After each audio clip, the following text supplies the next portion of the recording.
The federal government has accused the International Criminal Court and Amnesty International of frustrating efforts to tackle the nation's security challenges.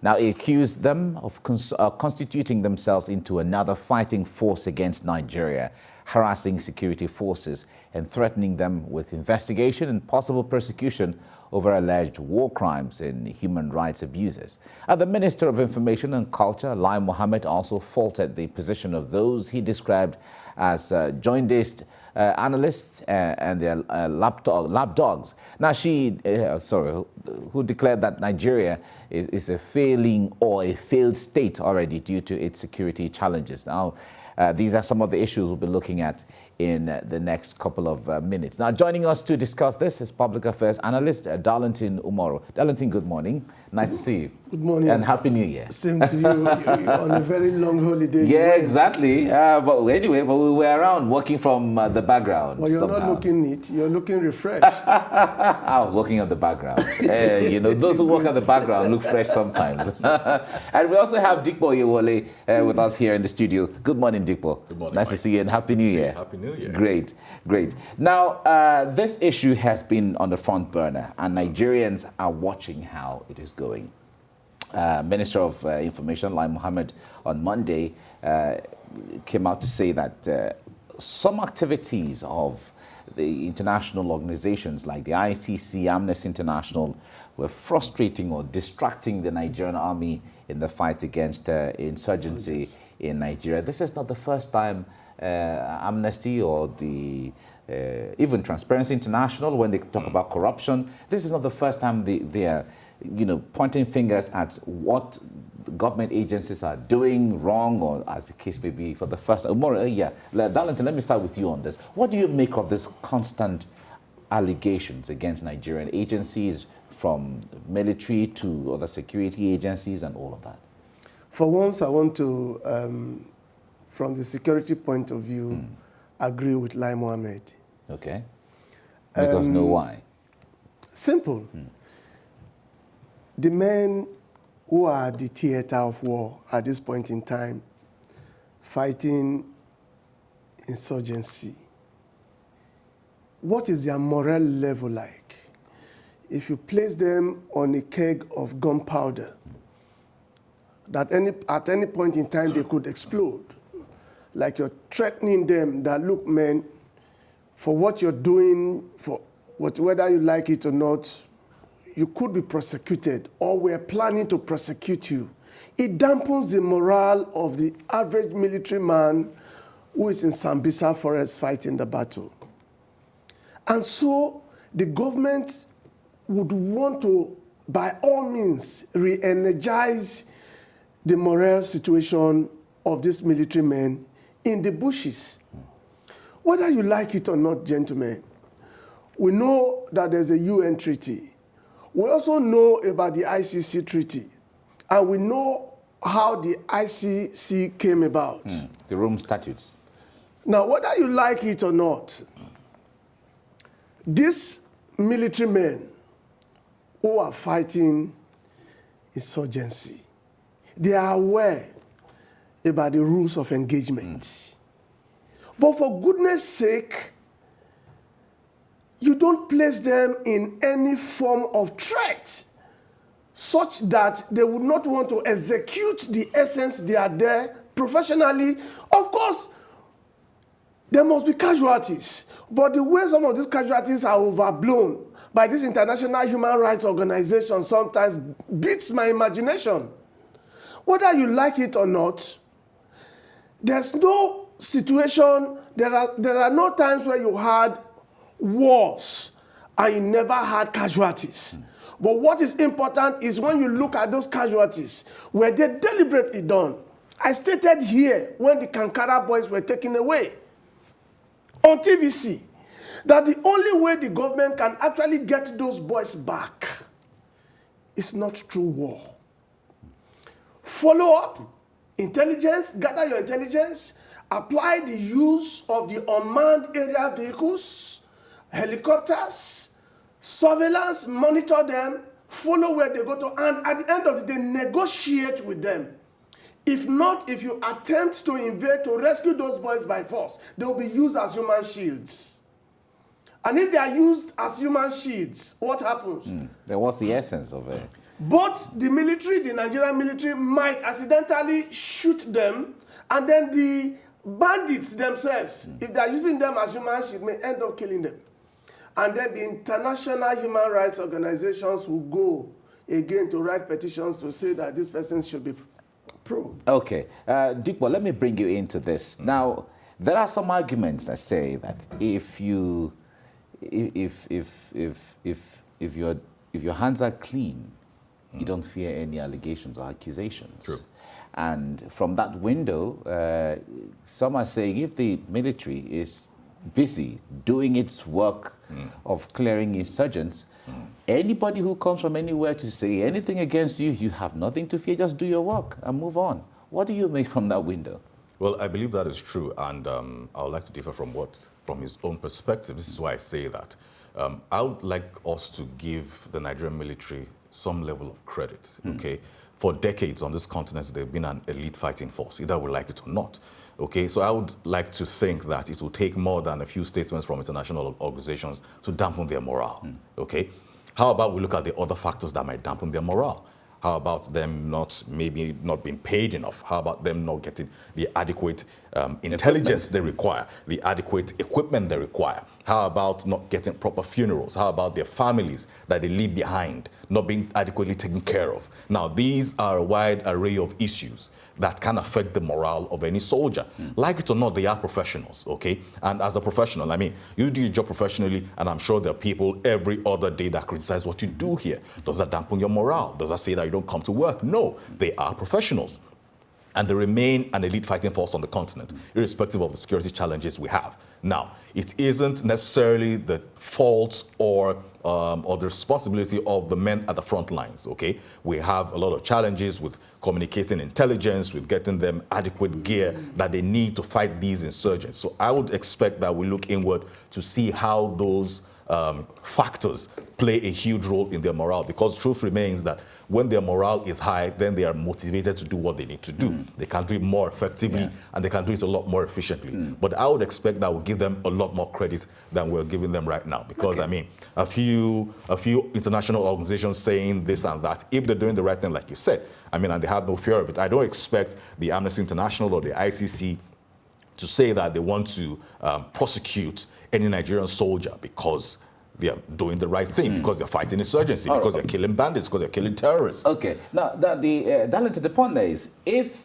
when at the cost of the Nigerian army, I'm trying to use one as a symbol for all of them, doing his own thing in Sambisa Forest or anywhere in the country for that matter, and there is a statement from the ICC that if you don't do this and that and that and that, and you are involved in a war crime or you carry out crime against humanity, that you'll be prosecuted. Shouldn't that even make them become stronger in the fight and doing the right thing? Because, like he said, the Nigerian army knows the rules of engagement. When they go out on any international assignment or international assignment on the continent or even beyond, they come up with all the laurels and all the medals. What do you say? Oftentimes we have stated that here. We've talked about how much professionalism the Nigerian soldier has. I've also mentioned severally on this platform how much our military men and even the security agencies go out to win laurels when they operate in other system. And we've also talked about what is wrong with our own system. But in this instance, I don't want to see it from that point of view. Okay. I see it as international conspiracy. Now, whether you like it or not, he talked about certain factors needed to actually boost the morale of the man who is fighting.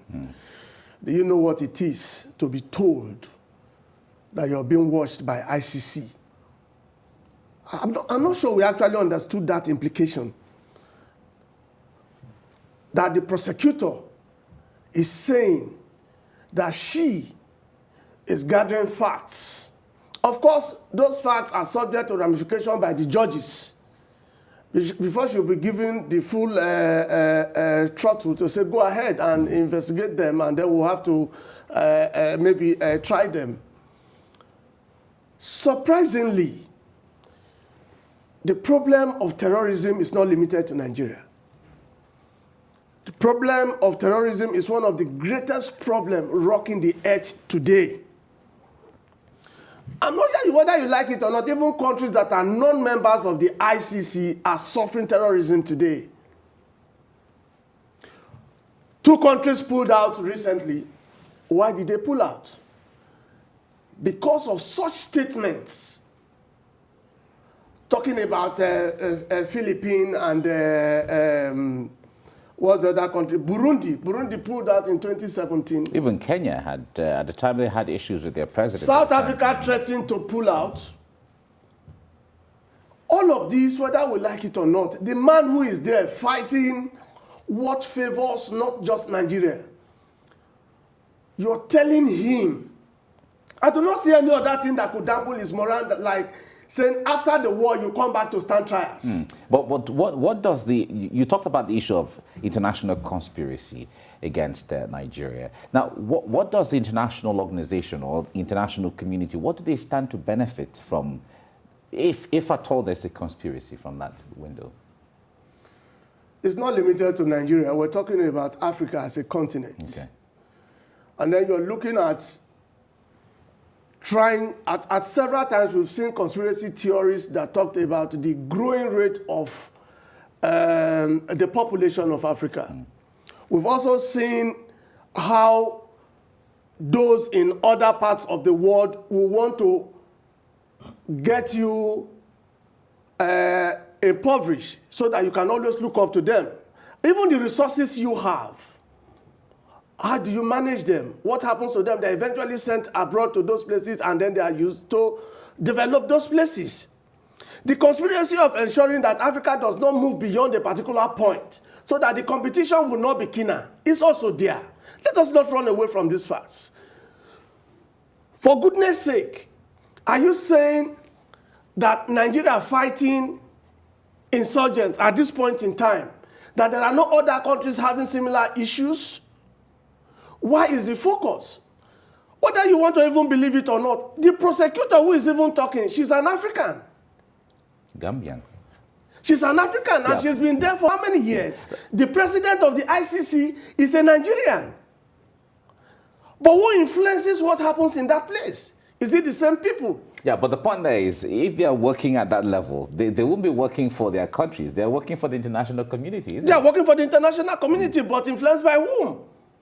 Look, let's not run away from these facts. All of the time we see reports from the international human rights organizations. How many times have they favored you? Are you saying all of the things we do here are all bad? Are you saying there's never been any good thing that comes out of this part of the world? Okay, let me bring, those questions are certainly questions that will be coming back, we'll be falling back on them as we get along. Now, Dipo, when it comes to the ideals of it, the ICC finding out that there were war crimes or crimes against humanity that were found out and there are evidence and all of that, we're just assuming. And they want to go ahead. What is supposed to be the ideal engagement with the Nigerian government if they find out from their own sources and things like that? Okay, well, I would expect that the Nigerian government be carried along, okay, in the entire process, because, I mean, either elect or not, we still have our own sovereignty. You don't just come into our country and say you're bundling people up to arrest them. That's never going to happen, okay? You're almost going to cause an international incident if you choose to In fact, go for them along to that route. succeed in cases like that is totally dependent on how cooperative the Nigerian Yes, government so is. No, once also I remember, no, please, let us get it right, please. Yes. Let's get it right. They had about 123 members. Now, I think they are reduced to about 121.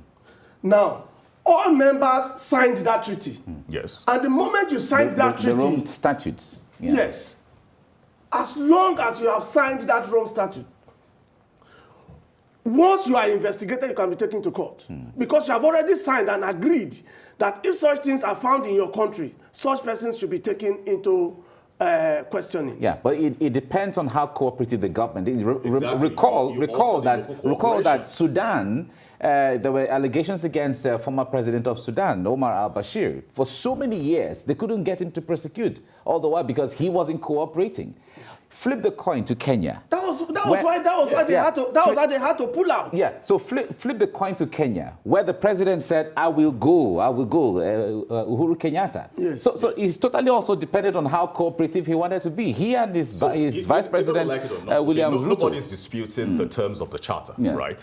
But either you like it or not, there has to be local cooperation. Whatever investigations you're saying you're carrying out, whatever arrests you want to carry out, whatever indictments you want to talk about, you still need local cooperation, and that's what we're talking about. So yes, local cooperation is also very important. So I don't also, like I was saying before, I don't see them coming into the country. I mean, don't just come into the country and say that you're picking up certain soldiers from the barracks. It's never going to happen. Yeah.